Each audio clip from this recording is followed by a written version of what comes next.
Fala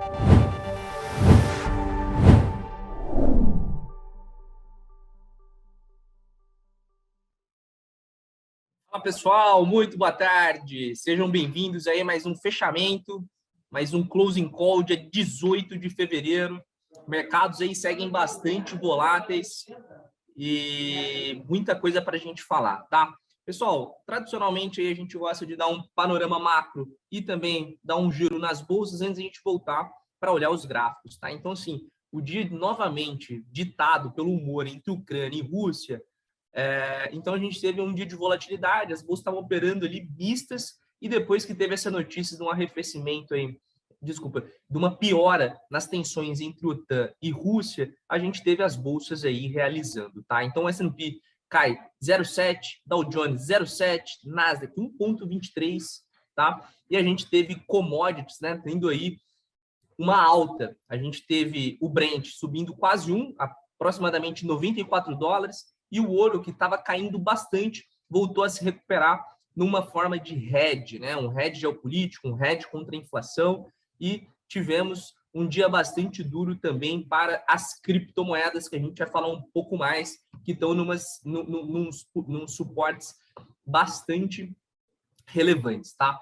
Outro ponto que é importante, pessoal, a gente teve os bonds americanos caindo bastante, tá? O US T-Bond 10 anos está caindo quase 2,8% e o 30 anos caindo 3,4%.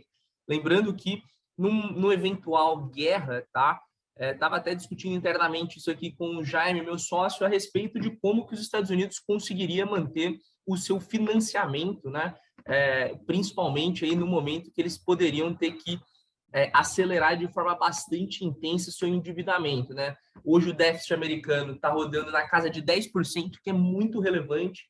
Ainda não há nenhum sinal de reversão desse déficit. Então, em um momento aí de uma eventual guerra, os gastos, a gente sabe que historicamente aumentam muito.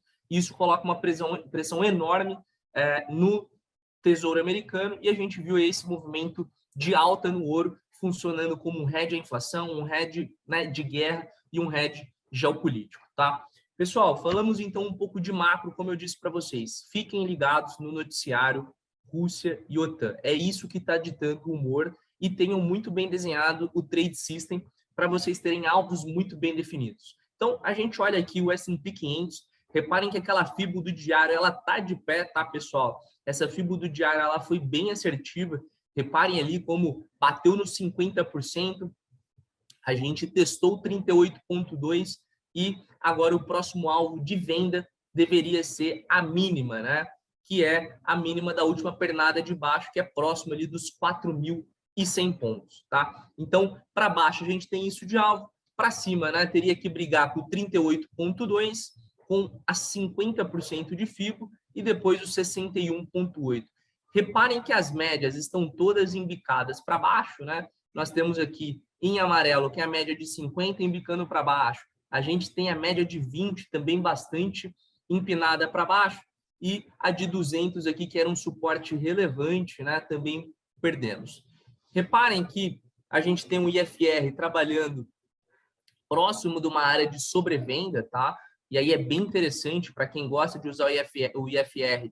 Ele tem sido bastante assertivo ao longo de agosto de 2021 até agora. Teve uma única vez que ele violou esses 23 de IFR e em seguida acaba entrando em um movimento comprador. Então, fiquem ligados. Vamos dar uma olhada aqui na borda de Bollinger para ver se tem alguma coisa, né, que esse indicador pode nos falar. Vamos lá, bordas de Bollinger. Reparem que, como teve muita volatilidade, essa boca do jacaré acaba aumentando, mas está muito próximo aqui de beliscar a banda inferior, né? Então, quem gosta de operar esse setup de tendência, acreditando numa volta ao preço médio, a gente tem aqui um ponto interessante próximo dos 4.270, que daria um trade aí para quem quer operado comprado, tá?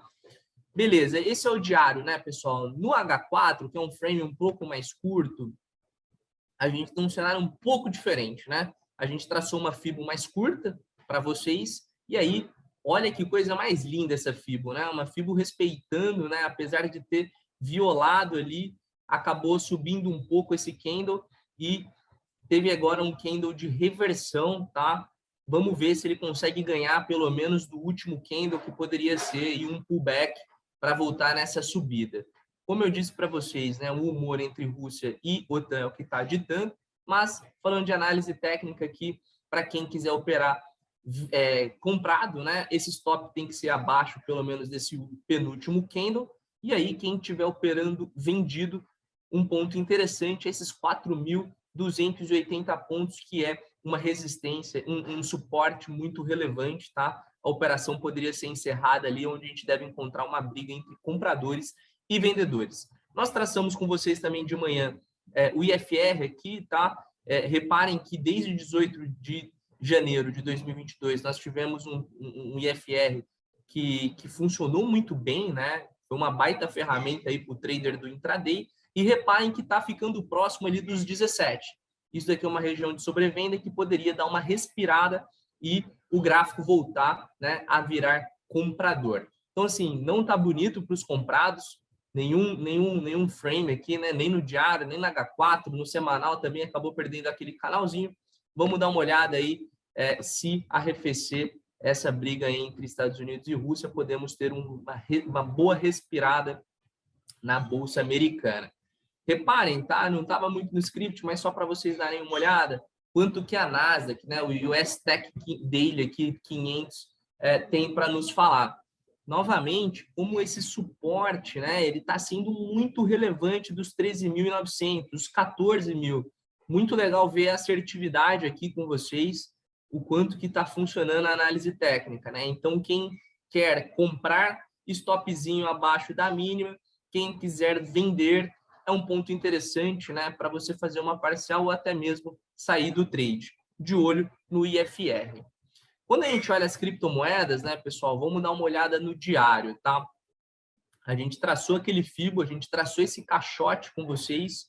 Reparem também como está respeitando, né? Apesar de que está querendo romper essa caixinha, esse caixote para baixo, ainda está trabalhando. Esses 40 mil dólares, a gente falou para vocês que era um suporte muito relevante, tá? Então, esse suporte dos 40 mil, para quem está numa operação de venda, é um ponto que eventualmente você pode fazer uma parcial ou até mesmo sair da operação. E para quem quiser montar um stop barato, né, para montar uma posição comprada, poderia começar colocando um stop nessa mínima aqui, né, para tentar buscar ali pelo menos essa médiazinha de 20, e quiser fazer um trade mais longo, poderia levar até o topo do caixote, que são os 45 mil dólares, tá?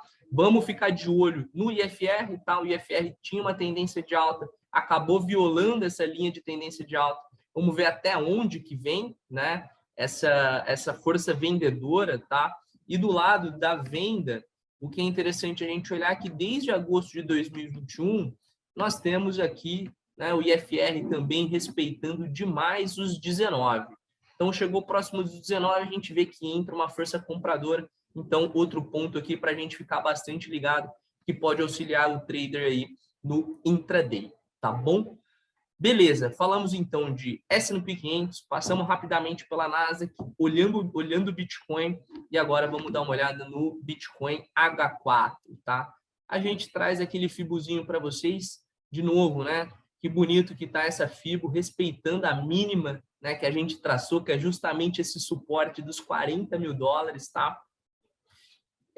Acho que não tem muito o que inventar, a gente vem batendo muito nessa tecla com vocês toda manhã, todo fechamento, né, de não inventar, de ter um trade system muito bem definido, de onde estão os pontos, né, de suporte, de resistência, e vem funcionando muito bem. Então, para quem está vendido, um ponto interessantíssimo para fechar a operação, e para quem quiser fazer um trade aqui de compra, o stop está relativamente barato. Olhem como que o IFR também tem sido uma ferramenta muito interessante para quem está operando aí no intraday. Está chegando próximo dos 17, né? Vamos ver até onde que a força vendedora vai seguir no Bitcoin, tá? Então, possivelmente a gente pode ter um repique aqui que daria uma operação bastante interessante. Beleza, turma. O que mais que temos aqui? Vamos falar do Ethereum, né? No Ethereum semanal não tem muita coisa, né? Não grandes novidades. Bateu ali no topo do canal, respeitou e voltou para suas médias. A média de 50 períodos está querendo ser perdida, né? Perdendo essa média de 50 períodos, a gente vai começar a visitar o fundo do canal, tá? Quando a gente olha o Ethereum aqui no diário, pessoal, a gente também tinha traçado esse FIBO aqui com vocês, que está sendo muito bem respeitado, né?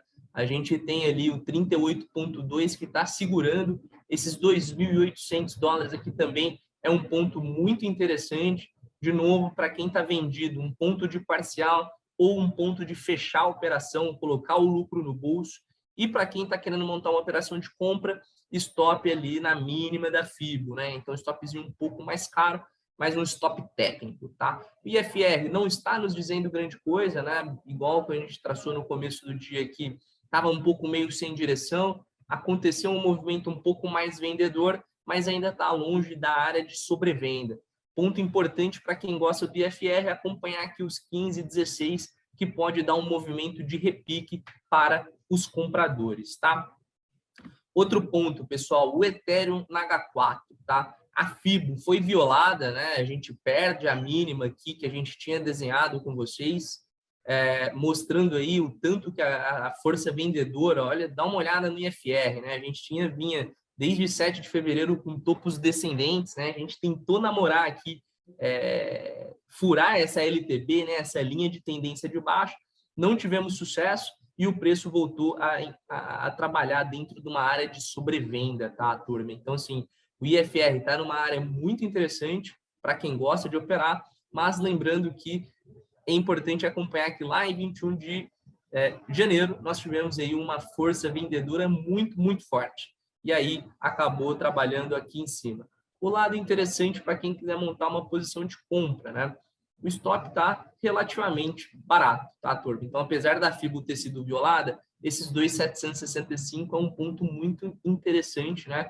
Deve visitar, deve entrar uma força compradora aqui. A gente pode ter um respiro do IFR. Então, para quem quiser operar comprado, parece que é um setup legal e principalmente do jeito que eu gosto aqui, né? Com stop barato. Acho que isso é importante, tá bom? Era isso, pessoal. Novamente, sem grandes novidades, não inventem moda, tomem cuidado com o macro, né? Ainda mais no momento de incerteza, a gente não consegue ter uma leitura correta do que vai acontecer lá com a Rússia, né? Fazer leitura de política diplomática de Rússia é muito, muito, muito difícil que alguém consiga acertar. E, apesar de não ser o nosso cenário base, a invasão, né? A possível guerra, toda essa incerteza, né, coloca muita volatilidade no mercado. Ah, melhorou, né, os mercados respiram. Piorou, o mercado panica. Então, assim, imaginem os desdobramentos para a economia global se eventualmente a gente entra, né, nessa guerra, tá bom? Então, fiquem ligados, CNBC, Bloomberg, fontes de sites americanos, para que vocês não percam nada no intraday e coloquem esses pontos que a gente desenha com vocês, tanto nos morning calls, tanto com os closing calls, que isso vai ajudar no direcionamento do dia a dia, tá bom? Pessoal, uma ótima sexta-feira, um ótimo final de semana. Aproveitem bastante aí os amigos, namoradas e famílias. Segunda-feira a gente está de volta. Um abraço a todos e até a próxima.